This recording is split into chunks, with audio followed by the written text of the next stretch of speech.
Hello, my name is Macy. I'm 42 years old and have been married twice. My second marriage has been wonderful, but my first was a disaster.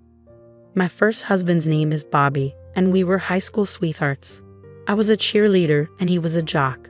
We had a lot of fun together, and he made me happy back then. He was my first boyfriend, so I did everything for him because I thought he was the one I'd be with forever. We planned to go to the same university so we could stay together, but in my second year, when I was 19, I got pregnant. My family was upset, and I wasn't thrilled either. My mom kept telling me that life with Bobby wouldn't be easy. My family never liked him but couldn't really explain why. They just had a bad feeling about him. As a teenager, I wanted to prove them wrong and rebel, so I ignored their concerns. Both our families agreed to support us until we graduated and got good jobs, and I'm still very thankful for that. Bobby and I got married at the courthouse and had our first child. At first, Bobby was a great father, and I felt like I was proving everyone wrong. Then 2 years later, I got pregnant again. By then, I had graduated from college, but I had to quit my job to take care of the kids. Bobby worked 2 jobs to support us. Life was hard, but at that time, I felt that as long as I had Bobby with me, I could handle anything. But a couple of months after our second child was born, Bobby started acting very differently. I tried to talk to him about it, but he wouldn't listen. One day, I took the kids out for a walk and came back to an empty apartment. All of Bobby's things were gone. I panicked, and seeing me panic made the kids cry. I tried calling him several times, but it went straight to voicemail. I remember rushing to my mother's house with the kids crying while I tried not to break down. When my mother opened the door, she looked worried and let us in. "What happened?" she asked. "I think Bobby left me," I said. "What? What do you mean?" I took the kids for a walk, and when we got back, all his stuff was gone. I can't reach him. "Oh no, do you know why he might have left?" "I don't know. He'd been acting very differently for a while. But he wouldn't talk to me. And then today, he just left." "Okay, calm down. We'll wait a while, and if he doesn't come back, we'll file for divorce. I'll help you out." But I loved him. How could he do this to his children? "I know. I wish I could find him for you and ask him all these questions, but we have to move on. Not because he'll heal you, but because you have 2 kids to raise." My mom was right.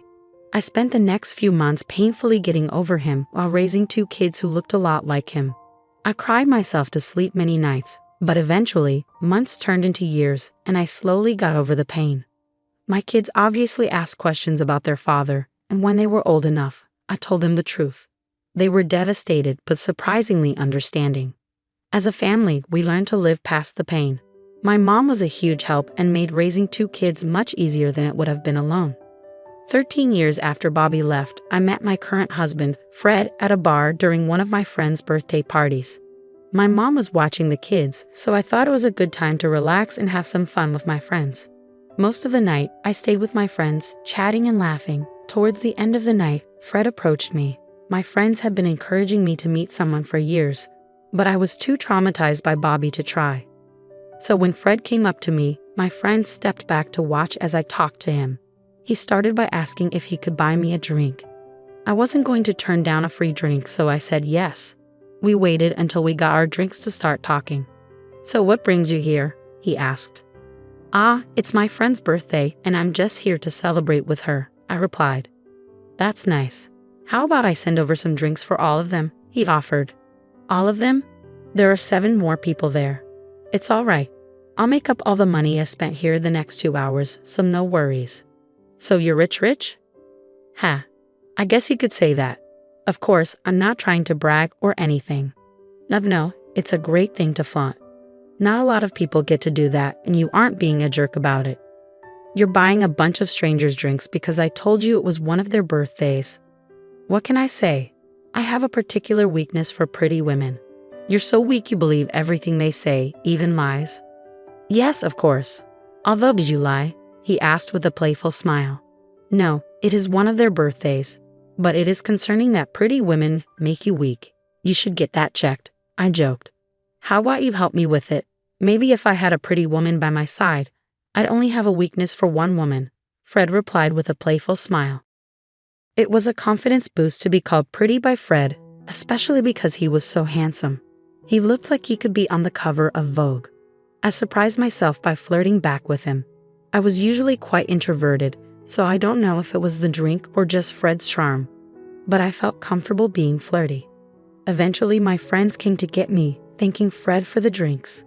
Before I left, Fred and I exchanged numbers. From then on, we talked all the time. We started with texts, then moved on to calls whenever we had free time or something interesting to share. We also started meeting up more often. At first, we met in public places, but as time passed, we began hanging out at each other's homes. I was shocked when I saw Fred's house for the first time. It was like a mansion. Fred laughed and told me to get used to his wealth because it would soon be mine. Fred was very open about wanting to marry me. He told me countless times how comfortable he felt around me, and that just made me love him more. He was also completely okay with me having kids. When I told him about Bobby, he was genuinely upset for me. After that, he went above and beyond to show me how much he cared about me. Fred and Bobby were like night and day, and being with Fred made me realize why so many people didn't want me to be with Bobby. I was glad I got out of that relationship, but I hated how it ended. Fred helped me heal and move on from it, which I was incredibly grateful for. We only dated for a year before getting married. We had a destination wedding and flew out our closest friends and family. My kids were thrilled for me and constantly told me how much they loved Fred, which was a huge relief for me. Life from then on was smooth sailing. Fred eased all my worries and even helped with my kids' education, despite me insisting I could handle it.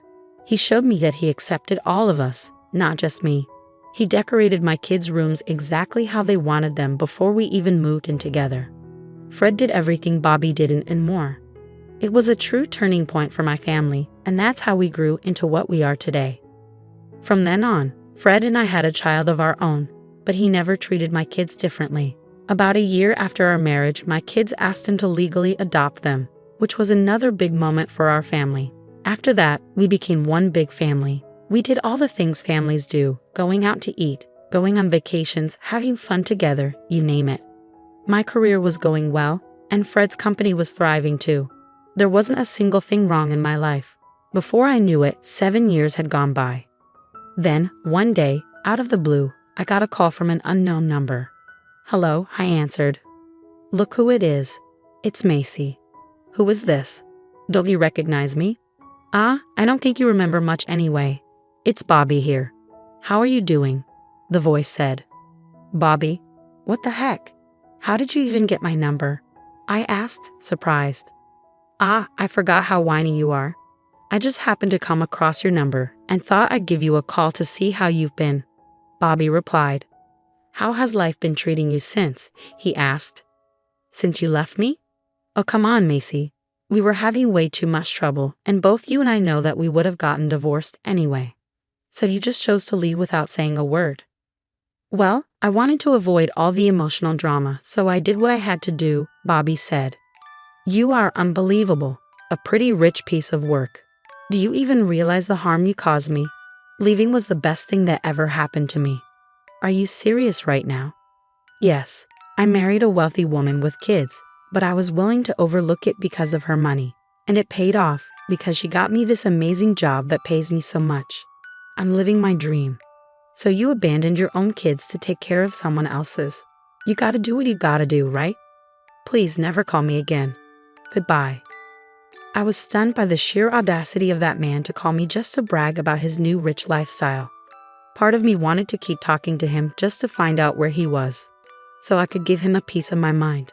But I was so overwhelmed with emotions that I could barely think straight. After I hung up on him, I felt hurt, not for myself, but for my kids. They grew up without a father who was too busy taking care of his new wife's children. We struggled, but what did he expect? We were just high school graduates when we had our first child. Where would we have gotten the money for ourselves? At the same time, I felt disgusted. He was the epitome of a sleazebag. He only cared about someone if they had something to offer him. I decided to block his number because I didn't want to deal with him anymore. That chapter of my life had been closed for long enough, and I never wanted it reopened. I told Fred about it later that night, and he was understandably upset but also glad that I blocked Bobby's number. We decided to move forward from that. About a week later, I received another call from an unknown number, and once again, it was Bobby. I was getting frustrated by his constant calls. He called to brag about his luxurious lifestyle, his new expensive car, and how well his kids were doing at school. I didn't bother being polite this time. I just hung up on him.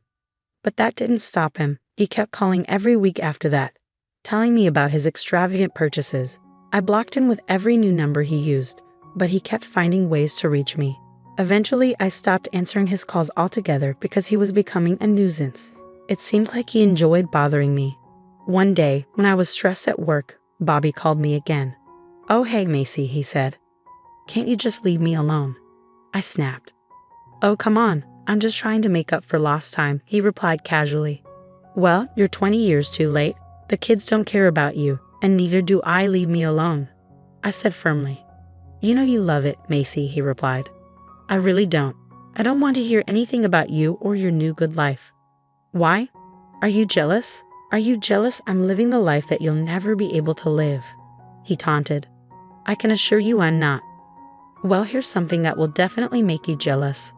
I just got a promotion. I don't give a crap." "You know you're jealous. I just got a promotion at Digidom, one of the finest media companies." "I'm going to hang up," I said, ending the call. I was furious and annoyed after the call, but something Bobby said kept nagging at me. I was too angry to think about it at the moment, so I pushed it aside. When I got back home, I couldn't shake the feeling, and then it hit me. Bobby mentioned working for Digidom, one of the top media companies in our city, and it struck a chord because Fred is the CEO and founder of that company, my husband. I couldn't believe how perfectly the universe had aligned. This meant I finally had a way to teach Bobby a lesson, not just for bothering me, but also for abandoning his children. I waited eagerly for Fred to come home, bubbling with excitement to tell him about my day. "Did something happen? Why do you seem so hyper?" Fred asked when he saw me. "Nothing happened per se, but I did find out something big," I said, unable to contain myself. "Oh, what is it?" he asked, intrigued. Bobby called again. "That sick guy. If I could get my hands on him," Fred started, his anger evident. "That's the thing, he might be closer than we thought," I interrupted. "Huh? What do you mean?" "Well, today he called me to brag about his big promotion at work, and guess where he works?" I said, a grin spreading across my face. "You mean to tell me that he works at my company?" Fred exclaimed, disbelief evident in his voice. "Yeah." At first, I couldn't help but think his company name sounded really familiar, and then it hit me. I explained. "Did you really not remember the company I created?" Fred teased. "Listen, I was way too angry to remember my own name. Cut me some slack," I joked back. I'm kidding. Anyways, do you want me to fire him?" Fred asked. "Absolutely. But before you do, I was wondering if there was any way to humiliate him," I said. "Definitely. Bold of you to think that I wasn't going to fire him in the worst way possible for him," Fred chuckled. With that, we began planning our revenge. We decided to wait a few more weeks before executing our plan to fire him. We would record his calls to me and play them in front of everyone at a big company event in 2 months, which Bobby would be in charge of. There would be several big names present, and we would tarnish his reputation. Over the next few weeks, I answered Bobby's calls calmly, knowing I had the upper hand. I listened to him boast about his wealth and my lack of it, all while recording every conversation. These recordings would come back to haunt him, and I couldn't wait. At the end of the 2 months, the event arrived. Normally, I avoided big crowds, but this time, I wanted to see Bobby's downfall while I sat on the throne. Fred bought me a stunning, expensive dress for the occasion. I stayed in the car until Fred called me, not wanting Bobby to see me and run. I entered when Fred introduced me during his speech. As I walked on stage, Bobby's face dropped. I smirked as I passed him, watching him sweat. Fred praised me and spoke about our wonderful years together, raising my kids. With every word of praise, Bobby seemed to sweat more. I beamed with pride as the crowd applauded me. Then Fred's speech took a surprising turn.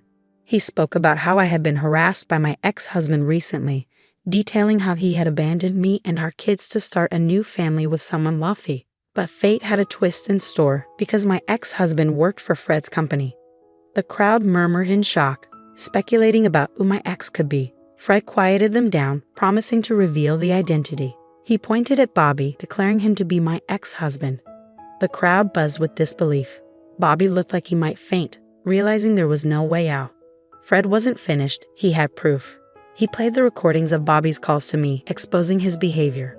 Bobby froze as the truth unfolded. Fred announced that due to Bobby's actions, he was fired.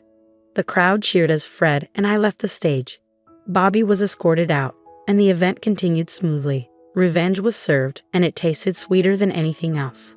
"You're quite bold to call me again after last night," I answered the unknown caller. "You tricked me," the voice on the other end exclaimed. "What do you mean?" I asked innocently. You absolute witch. Don't play dumb with me. How could you not tell me that you were married again, and to my boss no less?" "As I've told you before, Bobby, I simply didn't care about you," I replied calmly. "I know that, but the least you could have done was inform me," he retorted. "So you would only stop harassing me if you knew who my husband was? And if my husband wasn't your boss, you would have continued," I countered. "Don't twist my words," Bobby protested. "I'm not twisting anything. And if we're talking about decency, Bobby, let's talk about you abandoning your family. If you could do that, I can certainly do this. Enjoy your new life, and I hope you find a new job," I said firmly. "I don't have a family anymore. My wife left me because of yesterday, and she took the kids. And it's all because of you," Bobby lamented. "I didn't do anything. You did this to yourself. Goodbye, Bobby, and good luck," I replied, ending the call. It felt empowering to finally stand up to Bobby and know that I had caused him to lose everything. I hope he learns never to mess with me or my family again. Fred and I continue to thrive together, and our kids have grown into wonderful adults. My life is peaceful once again, and I no longer stress about Bobby's calls. I finally feel vindicated and free. Thank you for listening to my story.